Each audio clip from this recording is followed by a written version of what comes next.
Good evening, folks. It's Diamond with the Oppenheimer Ranch Project and Magnetic Reversal News, bringing you a magnetic excursion update Monday, March 31st, around 10 p.m. Mountain Time, 2025.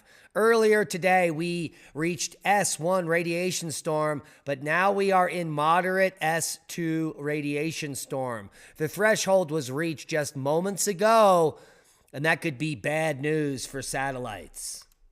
Keep calm. It's boom time.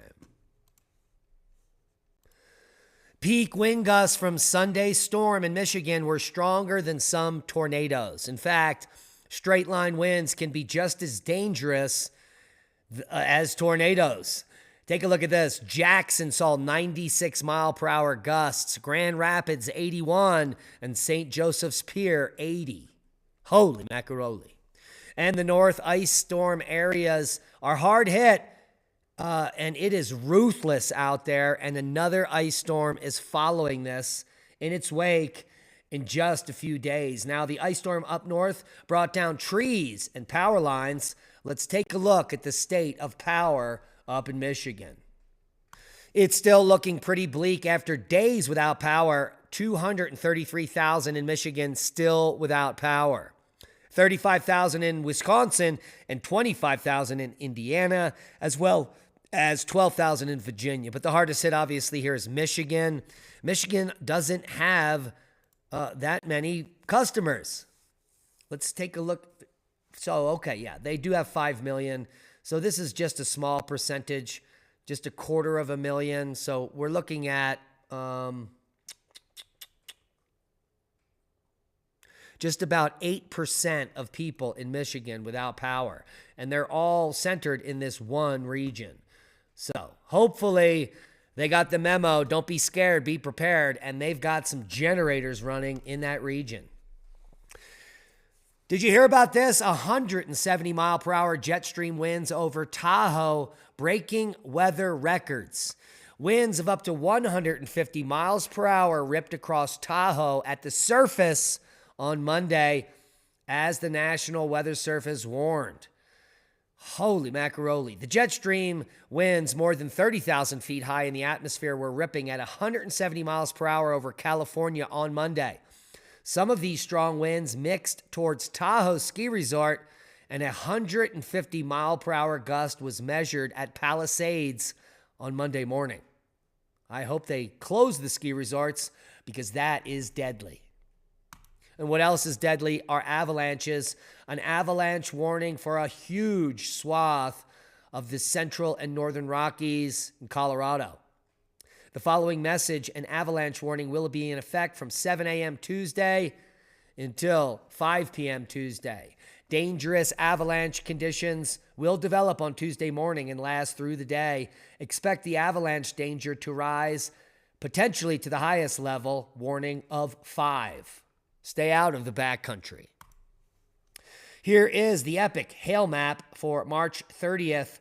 115,147 households impacted by 1 inch or larger hail for a total area of 289 square miles. The biggest region hit was in eastern Arkansas, western Tennessee, and northern Mississippi. And now the full forecast. Ladies and gentlemen, we are tracking an impactful storm system across the western and central U.S. this week. By the end of the week, we're going to have some severe weather threats that will last for days from the Mississippi River east. A Pacific storm will bring mountain snow, rain, and strong winds to the Pacific Northwest, happening now. The storm will then push into the central U.S. That will happen by tomorrow, bringing an impactful winter storm over the upper Midwest Tuesday through Wednesday. Several thunderstorms are expected in the central U.S., as well as multi-day heavy rain and flooding event Wednesday through Friday from the Ohio Valley to the Mid-South. We'll get to those precipitation totals, but you can see here where the flood warnings are already being issued. Winter storm warnings and watches issued for the north, high winds for the southeast, and those red flag warnings, and winter storm watches and warnings for the higher elevations of most of the west. It seems like winter has got a little bit more to do. Here you can see that storm that is departing the East Coast. A little bit of severe weather overnight for areas like New Jersey and Manhattan, even Boston as it moves up into the Northeast and out offshore by early morning. By that time, we're going to have snow moving all the way into the Dakotas as the storm develops. Here you can see that low pressure system right on the triple junction, Colorado, Kansas, and Nebraska. Pretty low pressure there at 984 millibars. This will be early in the morning on Tuesday, which will be a lose day as the storm rapidly develops Tuesday night into Wednesday morning. And we've got severe weather to the south, another rain and sleet line with heavy snow on the back end and potentially blizzard conditions for the Dakotas. And say it ain't so to Minnesota once again. By Thursday, we're going to have a huge severe weather outbreak for the east, which will linger Thursday, Friday, get pretty spicy on Saturday as that severe weather seems to be sliding back across the country. I was a little small there. Maybe I'll blow myself up and you can see me a little bigger. So we have some severe weather threats at the end of the weekend, even into the weekend. Here is Sunday, Monday. This is going to be a long severe weather threat. Yeah. It begins right here, midweek, Wednesday, Thursday, Friday, Saturday. Holy macaroni. It doesn't end until next week, early next week, Monday here. This storm finally moves offshore. Let's see what the total accumulated precipitation will look at. There's going to be some flooding threats there in the next week or so. Take a look at that. We're looking at 12, 16, maybe 20 inches of rain in this huge area, hundreds of square miles. We're going to see some major flooding effects, epic flooding, in fact, historic flooding by the end of next weekend. Take a look at that. That is going to be epic, to say the least. Now, if you're in this region in the yellow, don't be scared, be prepared. And if you're by a river, you need to get out of Dodge. We're going to see some major record flooding in this region in the next 7 days. Let's take a look at the total snowfall from all these events, and we'll move it through here. Here is Tuesday morning through Wednesday morning. Heavy snow for the west. Could be picking up 4 or 5 feet of snow in the Sierras in the next 24 hours. As that system develops and moves across the Dakotas, Minnesota, Michigan, Wednesday, by Thursday it's hitting the Northeast, including the Adirondacks, Vermont, and New Hampshire. Thursday, Friday, Saturday, Sunday, and the end of the weekend, Monday here. We've got another system that could be moving through Iowa, of all places, bringing a foot or more of snow, and heavy snow in the Four Corners region all the way down towards Texas, the nexus of the Schmexis. This is going to be some record-breaking snow as we enter April. So buckle up, Buttercup. Winter is not over, and the global warming goodness will continue to fall. Shut up, Al! Get in your hole! I don't know what he was saying, but he hasn't had bun cake for days. Seismic update.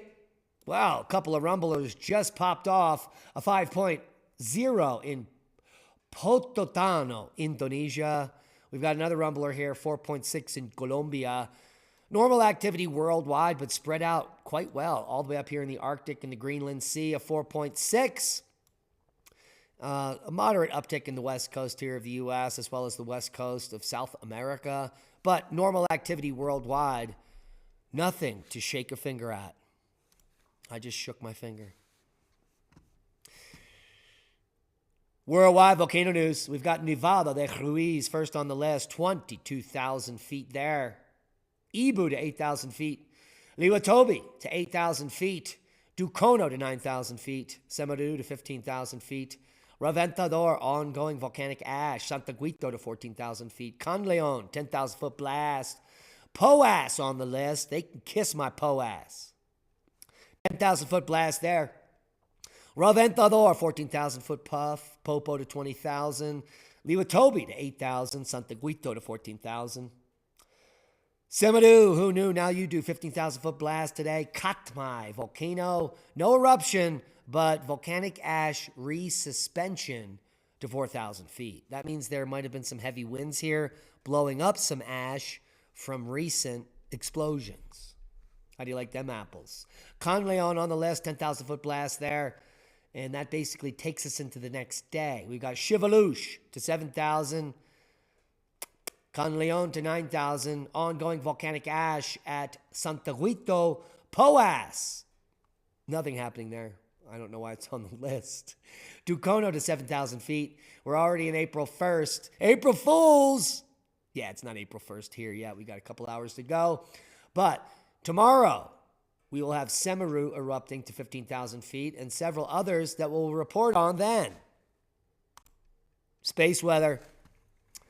We have a new active region turning around the limb, AR4048. Quite complex. Beta, delta, gamma.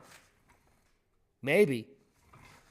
And there is a 25% threat for X-flares from this big baby. We'll get to that in a minute, but let's talk about the moderate S2 radiation storm happening now. It was S1 all day, has now popped up to S2. This is thanks to the huge coronal mass ejection that happened on Friday, the X1.14 solar flare with massive chunks of plasma. Well, the protons have just reached Earth about 24 hours ago, and they've been increasing since the flare. We're now up into the S2 moderate proton storm, radiation storm. Bad news for satellites that may, in fact, be charging. May lose some satellites if this goes any higher. But other than that, not much for us humans to worry about on the surface. Stay inside, survive, and thrive. Now let's talk about this new active region turning around the limb. In fact, let's grab the latest HMI intensity so we can see the current position of this baby. This is the big sunspot that kicked off Friday with the X 1.14. This is the more complex region of much larger scale that is more magnetically complex. Let's take a look at the sunspot summary. And this is active region 40, 48. Right there. And let's put some numbers on it so you can check out what I'm talking about. There is AR 4048. Here is the accompanying sunspot. Currently, beta, gamma, delta, 32 sunspots in the grouping. Sunspot area at 440, X flare at 25%. There is also the big X 1.1 X flare maker there. AR 4046, now down to beta gamma, just a 5.5% chance of X flares coming from that baby. AR 4043, let's see where AR 4043 is. Right up here. That is another threat, although the sunspots are small. Complexity in the magnetism is slightly complex. 1% chance of X flare, 15 for M. So the disk is now becoming quite active. Active region 4046 will be Earth-facing in 2 days, 4048 in 3 days. So those are the times when the most geophysical effect could happen if they do flare at that time. So we're going to be keeping a close eye on this for at least 1, 2, 3, 4 days. And this one for 1, 2, 3, 4, 5, 6 days.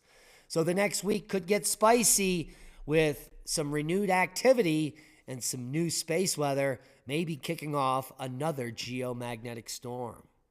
Wouldn't that be fantastic? Now take a look at this story. A rock used, we hear this all the time. Typically, a rock used as a doorstop turns out to be a meteorite, which are worth thousands of dollars a pound. So if it's a 100-pound meteorite, you're in early retirement. And this is even more special and rare. Notice how the light penetrates from the back of this huge specimen. This is a 3.5 kilogram amber nugget, the largest amber nugget known to man. And some little old lady used it as a doorstop until her death, and then her family said, let's look into this rock.